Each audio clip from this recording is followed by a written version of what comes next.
총 9개의 문단으로 이루어진 지문입니다. 1문단부터 보도록 하겠습니다.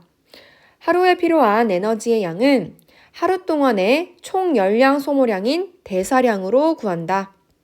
그중 기초 대사량은 생존에 필수적인 에너지로 쾌적한 온도에서 편히 쉬는 동물이 공복 상태에서 생성하는 열량으로 정의된다. 이때 체내에서 생성한 열량은 일정한 체온에서 체외로 발산되는 열량과 같다. 기초 대사량은 개체에 따라 대사량의 60에서 75% 정도를 차지하고 근육량이 많을수록 증가한다. 자, 1문단은 어떤 얘기를 하고 있나요? 네, 기초 대사량의 어떤 개념과 특징에 대해서 얘기를 하고 있는데요. 그 얘기를 조금 자세히 한번 살펴보자면, 자, 대사량은 총 열량이죠. 열량 소모량인데 언제 동안에? 그렇죠. 하루 동안에 소모되는 그런 열량이라고 할 수 있다면 이에 따라서 기초 대사량이라면 생존에 필수적인 에너지이고 그리고 그 다음에 이게 열량이죠. 쾌적한 온도에서 편히 쉬는 동물이 공복 상태에서 생성하는 열량으로 정의된다라고 했습니다. 그리고 이러한 기초 대사량은 우리 몸에서 꽤 많은 대사량을 차지하는데 근육량이 많을수록 증가한다라고 했습니다. 자, 이 문단 이어서 보겠습니다. 기초 대사량은 직접법 또는 간접법으로 구한다. 직접법은 온도가 일정하게 유지되고 공기의 출입량을 알고 있는 호흡실에서 동물이 발산하는 열량을 열량계로 이용해서 측정하는 방법이다. 간접법은 호흡 측정 장치를 이용해 동물의 산소 소비량과 이산화탄소 배출량을 측정하고 이를 기준으로 체내에서 생성된 열량을 추정하는 방법이다 라고 했습니다. 자, 그래서 이 문단에서 주로 하고 있는 내용은 기초 대사량을 어떻게 측정하는지에 대해서 얘기를 하고 있는데 측정 방법이라고 할 수가 있겠죠. 자, 그 측정 방법으로 직접법과 그리고 간접법을 얘기를 했습니다.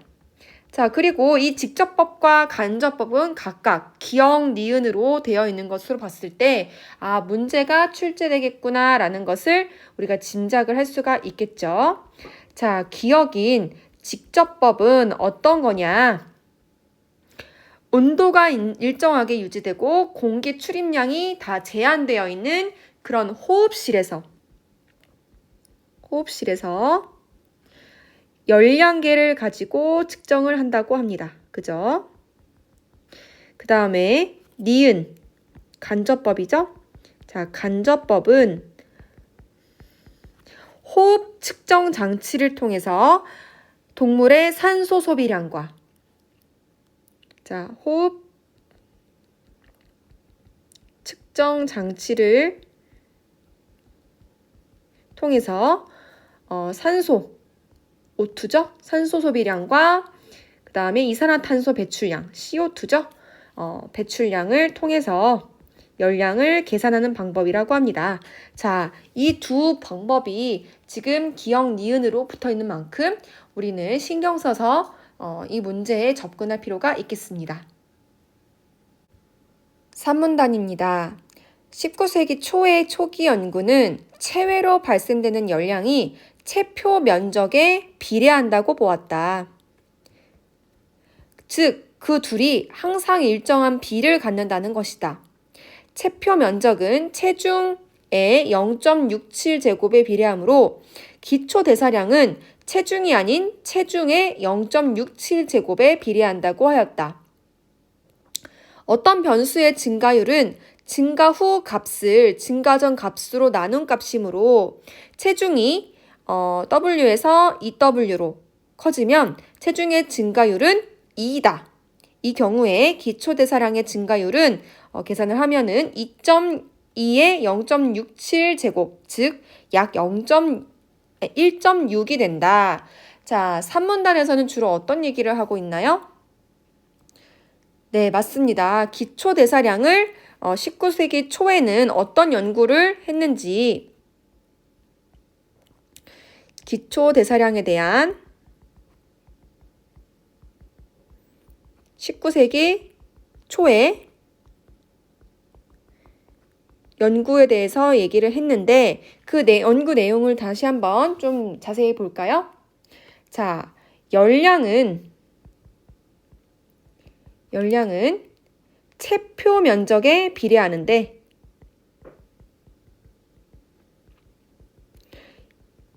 이 체표 면적은 다시 체중의 0.67제곱에 비례하므로, 그쵸? 열량은 체중의 0.67제곱에 비례한다고 할 수가 있겠죠. 자, 그럼 이제 증가율을 볼 건데, 자, 증가율을 지금 계산을 했죠. 증가율은 이제 체중이 2배로 늘었어요. 그죠? 그랬을 때 체중 증가율을 구하면은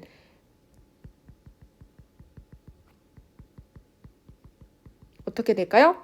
자, 나눈다 그랬잖아요. 그쵸?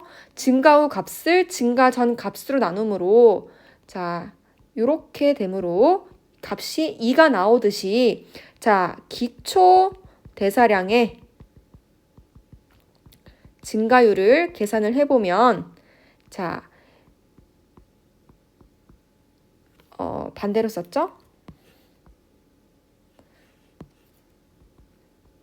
자, 이렇게 0.67제곱을 곱한 값이므로, 자, 이렇게 나누게 되면은 2의 0.67제곱이 나오는데 이걸 계산을 하면 1.6 정도 된대요. 자, 여기까지가 산문단 내용이었고, 사문단을 읽어보면은 1930년대 클라이버는 생쥐부터 코끼리까지 다양한 크기의 동물의 기초대사량 측정 결과를 분석했다. 그래프의 가로측 변수로 동물의 체중을,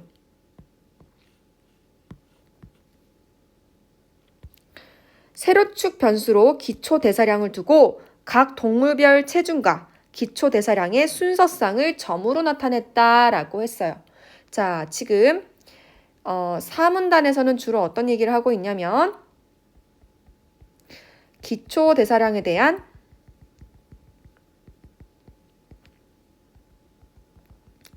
즉 1930년대 클라이버의 연구에 대해서 얘기를 하고 있는데, 앞으로 지금 이 진행 상황으로 봤을 때 클라이버 연구 내용이 나올 것으로 보아서 여기다가 동그라미 1을 붙여보도록 하겠습니다. 자, 이 연구 내용이 어떤 거였냐면, 자, 그래프를 만들 건데요. 가로측, 우리는 그것을 X축이라고 부르죠. 자, X축에는 동물의 체중을 두고, 그 다음에 세로축인 Y축에는 기초대사량을 둬서 이들의 순서상을 그래프상에서 점으로 나타냈대요. 자, 그러면 우리가 짐작하건대 오문단에서는 그 그래프가 나오겠죠? 계속해서 보겠습니다. 오문단입니다. 가로축과 세로축 두 변수의 증가율이 서로 다를 경우 그 둘의 증가율이 같을 때와 달리 일반적인 그래프에서 이 점들은 직선이 아닌 어떤 곡선의 주변에 분포한다. 그런데 순서상의 값에 상용 로그를 취해 새로운 순서상을 만들어서 이를 그림과 같이 그래프에 표시하면 어떤 직선의 주변에 점들이 분포하는 것으로 나타난다. 그러면 그 직선의 기울기를 이용해 두 변수의 증가율을 비교할 수 있다. 그림에서 X와 Y는 각각 체중과 기초 대사량의 상용 요구를 취한 값이다. 이러한 방식으로 표현한 그래프를 L그래프라고 하자라고 했습니다. 자, 그럼 우리 5문단에서 역시 4문단에 이어서 어떤 내용을 다루고 있어요? 그쵸. 1930년대 클라이버의 연구를 계속해서 지금 다루고 있는데, 자, 지금 L그래프라는 개념이 나왔어요. 이와 관련해서 내용을 좀 정리를 해볼까요? 일단 X와 Y의 변수가 그 증가율이 다르면 그럼 어떻게 되나요? 그렇죠. 그래프에서 곡선 주변에 그 순서쌍들이 분포하게 됩니다. 그죠? 근데 이렇게 되면은 지금 여기서 이 그래프에서 그림과 같이 직선으로 안 나오잖아요. 이것을 상용 로그라는 어떤 값을 바꾸게 되면 직선에 분포할 수 있게끔 그림이 나온다고 합니다. 그쵸? 자, 이 직선에서 기울기를 구하면은 x와 y 값의 증가율을 비교할 수가 있는데, 자, 이를 표현해 놓은 게 그림과 같죠? 자, 그림은 x 값은 뭐예요? 체중이고, 그리고 그 다음에 y축은 기초 대사량인 그래프인데, 이러한 그래프를 우리는 L 그래프라고 하자라고 약속을 했답니다. 자, 여기까지가 5문단 내용인데 당연히 6문단에서는 그 L 그래프에 대한 내용이 이어지겠죠? 6문단입니다. 체중의 증가율에 비해 기초 대사량의 증가율이 작다면 L 그래프에서 직선의 기울기는 1보다 작으며 기초 대사량의 증가율이 작을수록 기울기도 작아진다. 만약 체중의 증가율과 기초 대사량의 증가율이 같다면 당연히 직선의 기울기는 1이 되겠죠. 자, 7문단 마저 이어서 볼게요. 이렇듯 L그래프와 같은 방식으로 표현할 때 생물의 어떤 형질이 체중 또는 몸 크기와 직선의 관계를 보이며 함께 증가하는 경우 그 형질은 상대 성장을 한다라고 한다. 동일 종에서의 심장, 두뇌와 같은 신체 기관의 크기도 상대 성장을 따른다.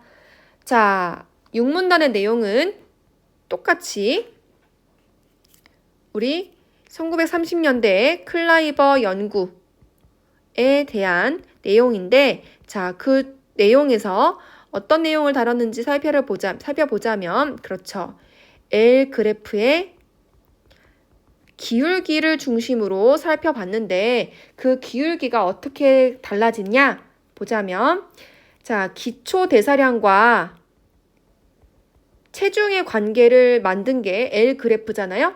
그때 기초 대사량이 체중보다 증가율이 적다면 자, 기울기는 1보다 작고, 만약에 둘의 증가율이 같다면 기울기도 역시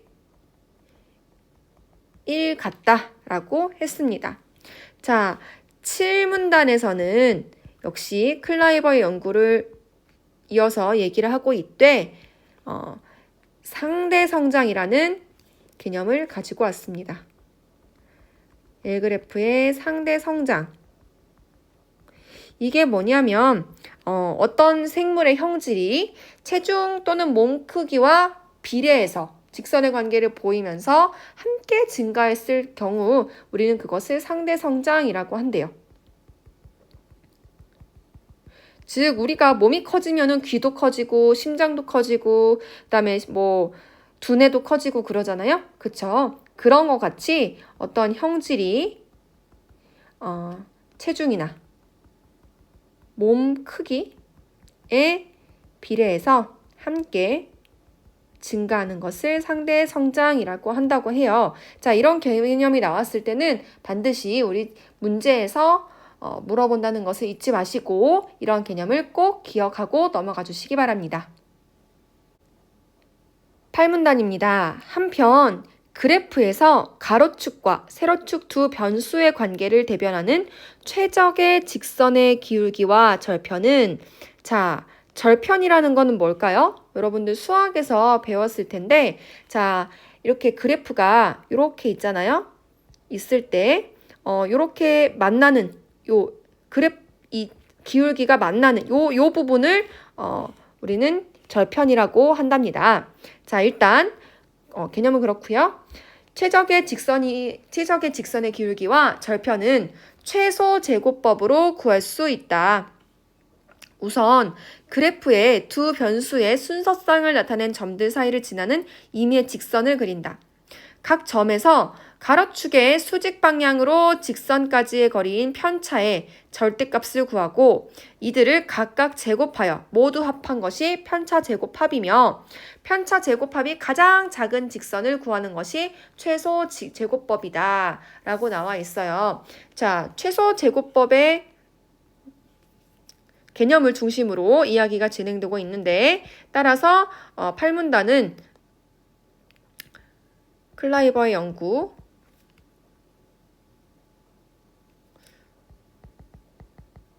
연구에 계속되는 부분이죠. 5번째 부분인데 어때요? 최소 제곱법에 대해서 얘기를 하고 있어요. 그럼 이 최소 제곱법이라는 게 뭐였냐? 어떻게 계산하는 것이냐? 봤을 때 편차 그래프가 이렇게 있으면은 이렇게 막 임의의 점들이 있을 거 아니에요? 그러면 하나를 임의의 직선을 그어요. 그리고 요 점과 이 직선의 편차를 구하는 거예요. 이 편차의 각각 제곱배 합이 편차 제곱합이고 그게 제일 작은 게 최적의 직선이다라는 거죠. 그래서 편차 제곱의 합이 가장 작은 직선을 우리는 최적의 기울기를 가진 최적의 직선의 기울기겠죠. 그러면 당연히 최적의 직선을 구하면은 그 기울기와 절편은 구할 수가 있겠죠. 자, 마지막 구문단도 같이 한번 보겠습니다. 클라이버는 이런 방법에 근거하여 L그래프에 나타난 최적의 직선의 기울기로 0.75를 얻었고 이에 따라 동물의 체중의 0.75제곱에 기초 대사량이 비례한다고 결론 지었다. 이게 제일 중요한 거죠.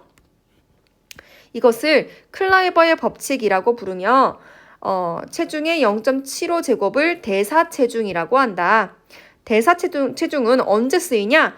치료제 허용량의 결정에도 이용되는데 그때 그 양은 대사체중에 비례하여 정한다.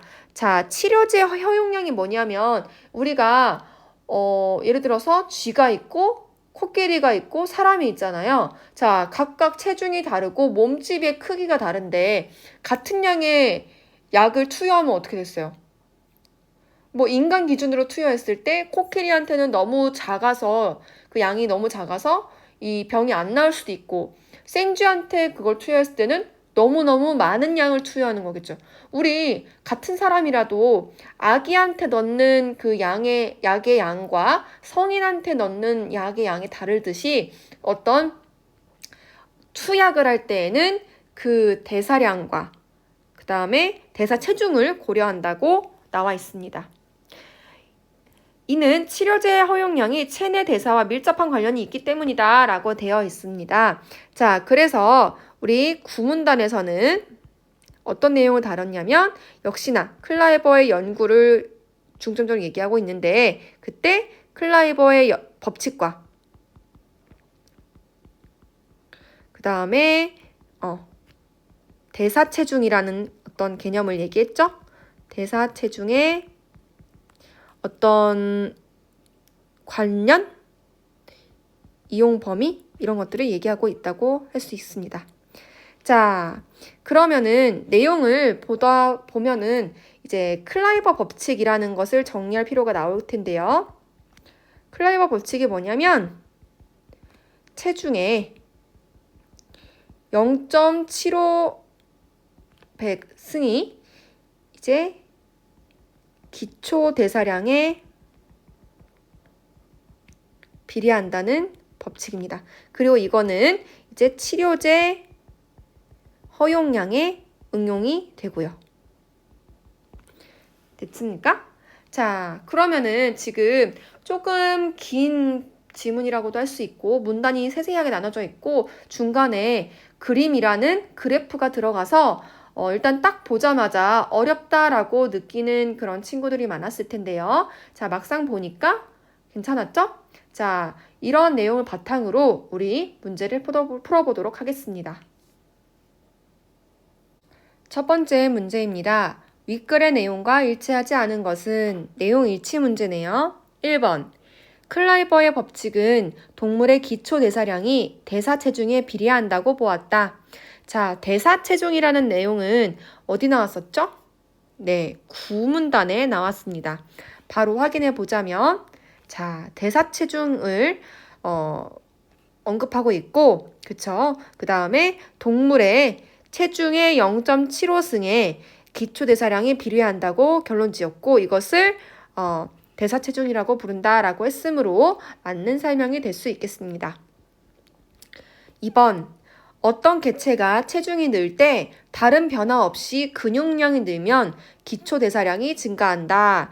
자, 근육량과 기초 대사량의 그 관계는 1문단에서 확인할 수 있었습니다. 자, 1문단 가보시면 근육량이 많을수록 기초 대사량이 증가한다라고 나와 있으므로 맞는 설명이 되겠네요. 3번. L 그래프에서 직선의 기울기는 가로축과 세로축 두 변수의 증가율의 차이와 동일하다라고 되어 있는데, 자, 지금 L 그래프에 대한 내용은 직선의 기울기는 이제 5문단, 그 다음에 6문단 이런 식으로 나왔는데, 자, L 그래프에서 직선의 기울기는 가로축과 세로축 두 변수의 증가율의 차이가 아니라 상대적인 크기라고 할 수가 있겠죠. 그쵸?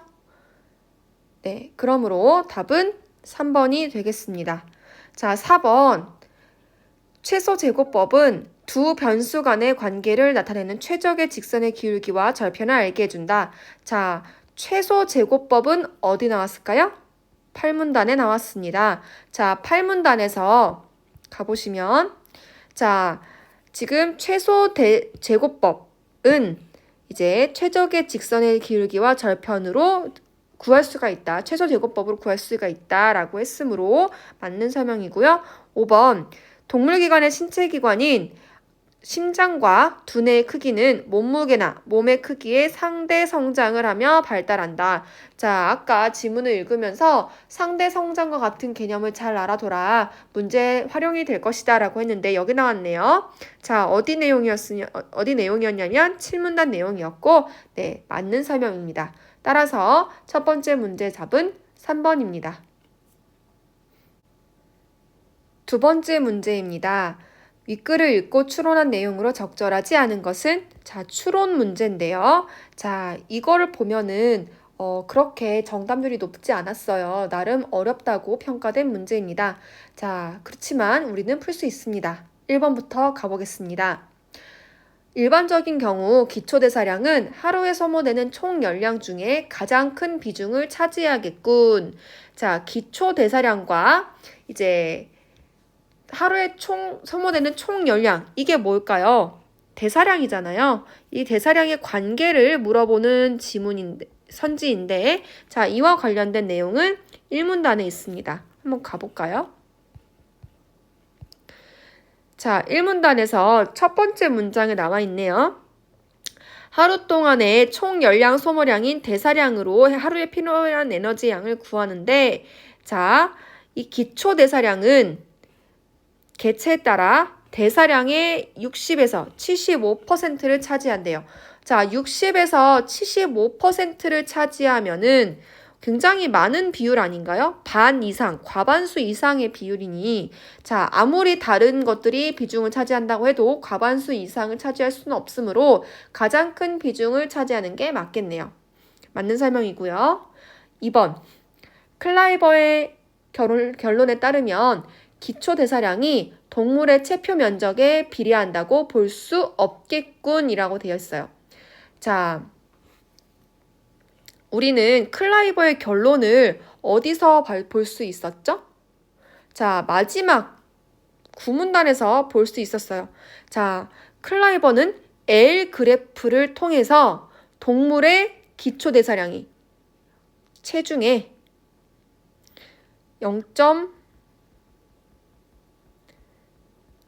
0.75제곱에 비례한다고 봤고 이것을 대사 체중이라고 했어요. 자, 근데 우리 동물의 체표 면적에 비례하는 것은 과거 19세기의 초기 연구 아니었을까요? 그죠? 자, 체표 면적은 우리가 산문단에서 확인할 수가 있는데 체중의 0.67제곱에 비례하므로 둘이 수가 다르잖아요. 그래서 비례한다고 볼 수 없겠군이라는 결론을 내릴 수가 있겠죠. 자, 3번. 19세기 초기 연구자들은 체중의 증가율보다 기초 대사량의 증가율이 작다고 생각했겠군. 자, 체중의 증가율.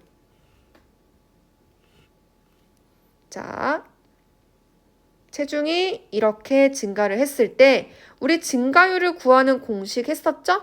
자, 이렇게 나누면은 2가 되는데 자, 기초 대사량의 증가율을 보자면 우리 아까 계산을 했잖아요. 이렇게 되어서 이것을 나누면 2의 0.67제곱이 나오는데 얘를 계산을 하면은 한 1.6 정도 된다. 자, 그러면 당연히 증가율보다 이 체중의 증가율보다 기초 대사량의 증가율이 작네요. 맞죠? 자, 4번. 코끼리에게 적용하는 치료제 허용량을 기준으로 체중에 비례하여 생쥐에게 적용할 허용량을 정한 후 먹이면 과다 복용이 될 수 있겠군. 자, 코끼리에게 적용하는 문제 잘 읽어야 돼요. 코끼리에게 적용하는 치료제 허용량을 기준으로 했을 때 자, 생쥐에게 적용할 허용량을 정한 후 누구한테 먹이면 코끼리한테 먹이면 어떻게 돼요? 당연히 과다 복용이 아니라 코끼리한테는 생쥐의 양이 적겠죠. 따라서 4번이 답입니다. 자, 5번. 클라이버의 법칙에 따르면 동물의 체중이 증가함에 따라 함께 늘어나는 에너지의 필요량이 이전 초기 연구에서 생각했던 양보다 많겠군. 자, 지금 클라이버의 법칙에 따르면 동물의 체중이 증가함에 따라 함께 늘어나는 에너지의 필요량. 이거 뭐예요? 아이고. 기초 대사량 아닌가요? 자, 기초 대사량은 어떻게 구한다고 했어요? 그쵸. 체중의 0.75제곱이었죠. 자, 근데 이전 초기 연구에서 19세기 초 연구를 얘기하는 거겠죠? 그때 이제 기초 대사량은 체중이 아닌 체중의 0.67제곱이라고 비례한다고 했으므로 자 0.67에서 0.75로 늘어났으니까 양이 많아진 거 맞겠네요. 따라서 두 번째 문제의 정답은 4번입니다. 세 번째 문제입니다. 기역과 니은에 대한 이해로 가장 적절한 것은 자 드디어 이 문제가 나왔네요. 자 기역은 이문단의 직접법이었고 그 다음에 니은은 간접법이었습니다. 아까 지문 설명을 할 때 이 기역 니은이 문제로 출제될 것이다 라고 했는데 세 번째 문제에서 나왔네요. 자, 한번 비교해 볼까요? 1번, 기역은 체온을 환경 온도에 따라 조정하는 변온동물이 체외로 발산하는 열량을 측정할 수 없다. 맞나요? 아니죠. 자, 기역의 직접법은 뭐랬어요? 온도가 일정하게 유지되고 공기량의 출입을 알고 있는 호흡실에서 그 열량, 동물이 발산하는 열량을 측정하는 거였어요. 그쵸? 그래서 변온 동물이 체외로 발산한 열량을 측정할 수가 없는 게 아니라 있죠. 그 변온 동물의 온도에 상관없이 일정하게 유지되는 호흡실에서 측정을 하기 때문에 상관이 있습니다. 자, 2번. 니은은 동물이 호흡에 필요한 산소의 양을 알 필요가 없다라고 했는데 당연히 알 필요가 있죠. 왜냐? 간접법은 호흡 측정 장치를 이용해 동물의 산소 소비량과 이산화탄소 배출량을 측정해야 되니까 당연히 호흡에 필요한 산소의 양을 알아야 되죠. 자, 그 다음에 3번.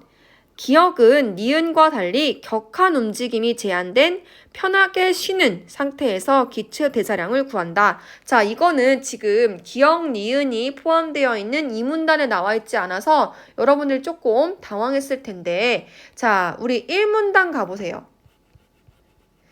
1문단 가보면은 뭐라고 쓰여 있냐면, 자, 기초 대사량의 정의 자체가 쾌적한 온도에서 편히 쉬는 동물이 공복 상태에서 생성하는 열량이다 라고 했어요.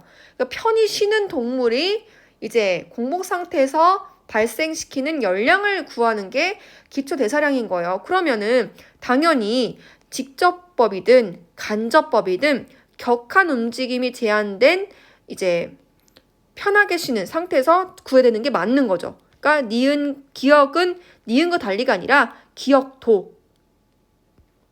기억과 니은 둘 다 편한 상태에서 재야 된다. 이게 맞겠죠? 4번. 기억과 니은은 모두 일정한 체온에서 동물이 체외로 발산하는 열량을 구할 수 있다. 자, 당연히 기억은 그 호흡실에서 한다고 했고 니은은 별도의 그런 어떤 내용이 없으므로 그 다음에 일단 기초 대사량 자체가 쾌적한 온도를 기준으로 하고 있으므로 맞는 설명이 될 수 있겠네요. 자, 답은 4번이고요. 5번. 기억과 니은은 모두 생존에 필수적인 최소한의 에너지를 공급하면서 기초 대사량을 구한다. 자, 이거는 아까 3번하고 같은 부분에서 찾을 수가 있어요. 자, 기초 대사량이라는 것 자체가 생존에 필수적인 에너지이기도 하고 쾌적한 온도에서 편히 쉬는 동물이 공복 상태에서 생성하는 열량을 지금 측정하는 거기 때문에 에너지를 공급하는 건 안 되죠. 공복 상태여야 되니까. 따라서 세 번째 문제의 답은 4번이 되겠습니다. 윗글을 바탕으로 보기를 탐구한 내용으로 가장 적절한 것은 자, 보기가 주어졌고 3점짜리인 적용 문제입니다. 보기를 보도록 하겠습니다. 농개의 수컷은 집게발 하나가 매우 큰데 큰 집게발의 길이는 개딱지의 폭에 상대 성장을 한다. 농개의 개딱지 폭을 이용해 큰 집게발의 길이를 측정하기 위해 다양한 크기의 농개의 개딱지 폭과 큰 집게발의 길이를 측정해서 다수의 순서쌍을 확보했다. 자, 그럼 얘가 X축, Y축이 되겠네요. 자, 그리고 L 그래프와 같은 방식으로 그래프의 가로축과 세로축에 각각 개딱지 폭과 큰 집게발의 길이에 해당하는 값을 놓고 분석을 실시했다라고 되어 있어요. 자, 이렇게 개딱지 폭과 큰 집게발 길이를 X, Y로 두고 이제 L 그래프로 이제 만들어서 분석을 했다라는 내용이네요. 자, 이를 바탕으로 선지 보도록 하겠습니다. 1번. 최적의 직선을 구한다고 할 때 최적의 직선의 기울기가 1보다 작다면 A에 B가 비례한다고 볼 수 없겠군이라고 되어 있어요.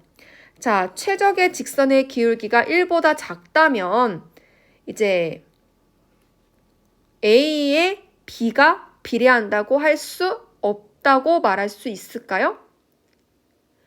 자, 1보다 작다고 무조건 비례하는 것은 아니에요. 그러니까 우리가 최적의 직선의 기울기가 0.75라고 했잖아요. 그럼 이게 1보다 작잖아요. 이때 이제 비례한다고 하는 것이지 1보다 작다고 해서 뭐 0.6이라든지 이렇다고 해서 무조건 비례한다고는 할 수가 없겠군 이라는 거죠. 맞죠? 그럼 이거 맞는 답이 되겠네요. 적절한 설명이니까요. 됐죠? 2번. 1보다 최적의 직선을 구하여 A와 B의 증가율을 비교하려고 할 때 점들이 최적의 직선으로부터 가로축의 수직 방향으로 멀리 떨어질수록 이걸 뭐라 그래요? 편차라고 하죠. 편차 제곱합은 더 어떨까요? 작겠군이 아니라 크겠군이죠. 멀리 떨어질수록 어때요? 편차가 더 커지잖아요. 그죠? 그래서 크겠군이라고 수정하는 게 맞겠습니다. 3번. A의 증가율보다 B의 증가율이 크다면 자, 그러면은 우리 기울기가 어떻게 되나요? 1보다 작겠죠? 점들의 분포가 직선이 아닌 어떤 곡선의 주변에 분포하겠군. 자, 지금 일단은 A와 B를 L그래프를 이용해서 구하잖아요. 근데 우리가 L그래프 얘기할 때 어떤 것을 사용했냐면 상용 로그를 취해서 곡선의 값을 직선으로 바꾼다고 했어요. 그쵸? 자, 지금 우리가 논의하고 있는 것 자체가 상용 로그를 사용한 L그래프의 결과값이기 때문에 어떤 것이든 간에 곡선은 나올 수가 없으므로 네, 틀린 설명이 되겠습니다. 자, 4번. A의 증가율보다 B의 증가율이 작다면 점들 사이를 지나는 최적의 직선의 기울기는 1보다 작겠군이라고 되겠죠. 작겠군이 되겠네요. 그쵸? 자, 우리 증가율 얘기했잖아요. 자, 지금 우리 6문단에서 체중의 증가율에 비해서 기초 대사량의 증가율이 작다면 체중이 지금 X였고 기초 대사량이 Y축이었잖아요. 그때 지금 대응하는 게 A, B 아니에요. 그때 작다면 기울기가 작다라고 했잖아요. 그쵸? 자, 그러면서 작겠군이라고 표현하는 게 맞겠죠. 자, 그러면 5번 보겠습니다. A의 증가율과 B의 증가율이 같고 자, 그러면은 기울기가 1이라는 얘기네요. 일반적인 그래프에서 순서상을 점으로 표시한다면 점들은 직선이 아닌 어떤 곡선의 주변에 분포하겠군. 자, 이 곡선에 분포하는 것 자체가 증가율이 다를 경우잖아요. 그래서 지금 증가율이 같다고 했으니 네, 아닌 설명이 되겠습니다. 따라서 마지막 문제는 지금 굉장히 보기도 나오고 그림도 나오고 A, B 해서 어려울 것 같지만 찬찬히 뜯어보면은 풀기에는 적절한 문제였던 것 같습니다. 자, 그래서 마지막 문제의 정답은 1번입니다.